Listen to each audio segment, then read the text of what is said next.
everyone, welcome back to my channel. I'm really excited to talk to you all today about, well, I guess it's about me. I wanted to make a video that could kind of give you some more insight into who I am and why I chose coding as a career, and I guess kind of how I got led up to starting into technology and coding and all that good stuff. So I hope you enjoyed this video. If you want to see more kind of personal videos, give this a thumbs up, and I'll definitely keep that in the loop as well as my coding videos. And okay, let's get started. Okay, so a little bit about me.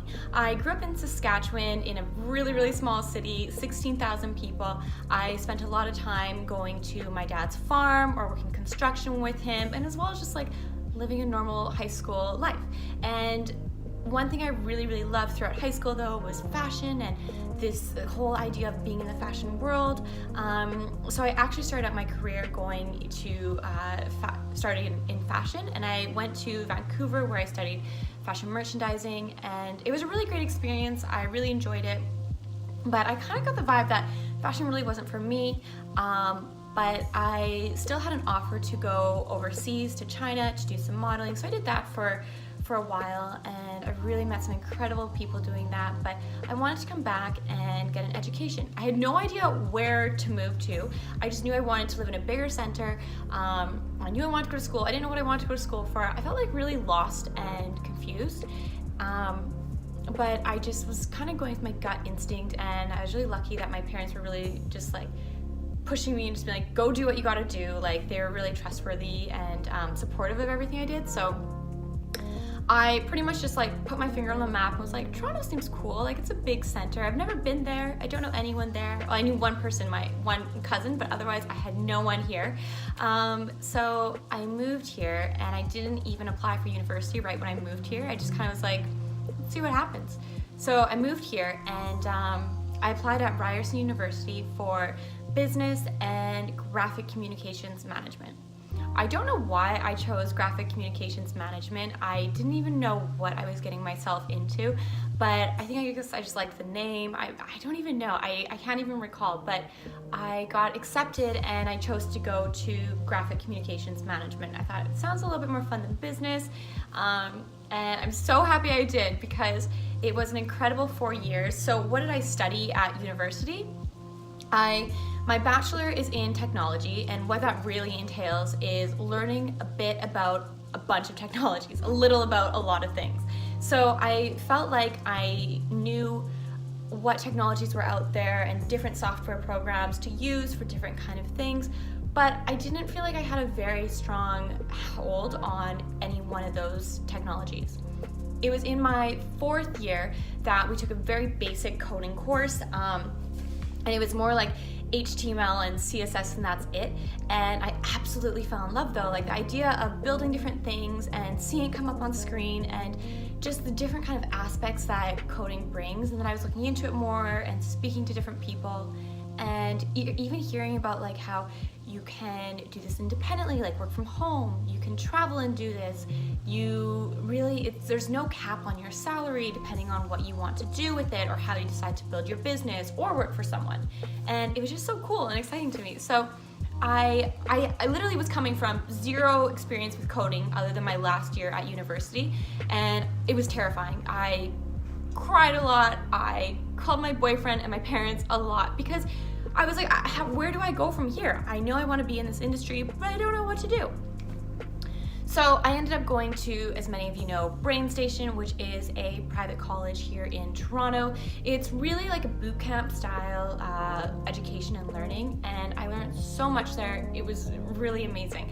I guess one thing that's important to keep in mind is I get asked a lot is, do I have to go to school for 4 years? Do I have to study computer science? And the answer is a definite no. There are so many other ways that you can get into technology and coding, and I feel like now going to computer science is far from the only route to take in order to get a really great coding job or start a coding career.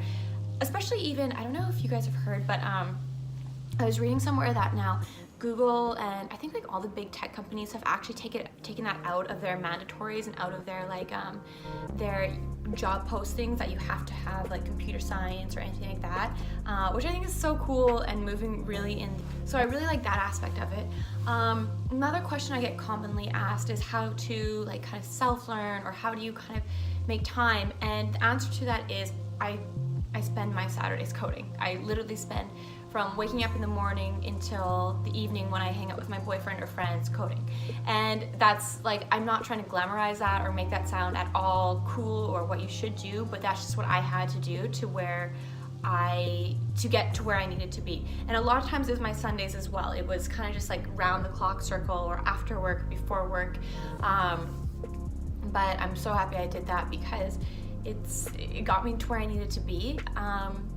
What do I do for a job? That's another common question I get asked. So I work here in Toronto for a company, kind of like an ed tech company, and what we do is we provide tablets that have software on them preloaded with learning content, and we ship them to different countries or different communities who don't have, or maybe don't have access to education or formal learning, and they can learn through these tablets. And right now what I do is I started at the company doing QA and transitioned into a developer role there. We're currently in the transition, but it's been a really great experience, and I've learned so much, not just about different aspects of technology, but about what's going on in the world and how to contribute making the world better through technology, which is really cool and it's exciting. So that's what I do for my day job. Other things that I do, I study Mandarin with my boyfriend. We've been studying for about 1.5 years. Woman Sui Si Jiangwen. I don't know if I said that horribly, but we study Chinese. And the purpose of that is because eventually I would like to do business over there, start a company and have some business over there. And he was just so supportive and was like, okay, let's do this. Let's learn Chinese. Let's learn Mandarin. And the reality is that he picks it up way faster than me, which is so frustrating. No, it's good. But yeah, and we have a dog named Harry. I'll show you Harry actually. He always is behind me in all of my videos. So I'll show you him. Harry. Hi. Can you say hi? He's so tired right now. Hi. So Harry is 1 year old. His full name is Dirty Harry from Clint Eastwood. And he's just like the best thing ever. He's so sweet. Like, look at him. Hi, Harry. So yeah, my family still lives in Saskatchewan. My sister lives in Calgary. I have one younger sister who we're like best friends, super close. And I guess if I was to tell you anything else about myself that you might not already know, I would say that kind of like looking ahead at some of my aspirations or hopes or dreams would be, there's so many things I want to do in life and experience, but related to Tiff and Tech or this channel or Instagram, I just really want to continue building the platform and showing people that tech is so accessible and people can really get into it even if you are 50 or 60 or 20 or whatever it is. There isn't like one path to getting into technology, and that there's so many opportunities through tech and choosing to do that. And I think the biggest thing is people are just nervous to take that leap to get into it. So I think through doing Tiff and Tech, I just wanted to bring awareness to that and build a community to support each other, because I think it's so important. We're all in this really crazy, sometimes stressful and difficult industry, which is technology, and supporting each other is so important, and bringing each other up and sharing different tips and tricks that everyone's learned along the way, I think is really a great way to do that. And eventually I'd like to start my own company, whatever kind of software company that is. Not today, not tomorrow, but in the near future, whatever near means, I don't know, and kind of do my own thing. But today, loving life, enjoying it, and just taking each day as it is, because it's been awesome. So if you have any other questions about me or what I do or anything like that, let me know down below, and I will see you all soon. Thanks for watching this video, guys, and I'll talk to you all soon. Bye, everyone.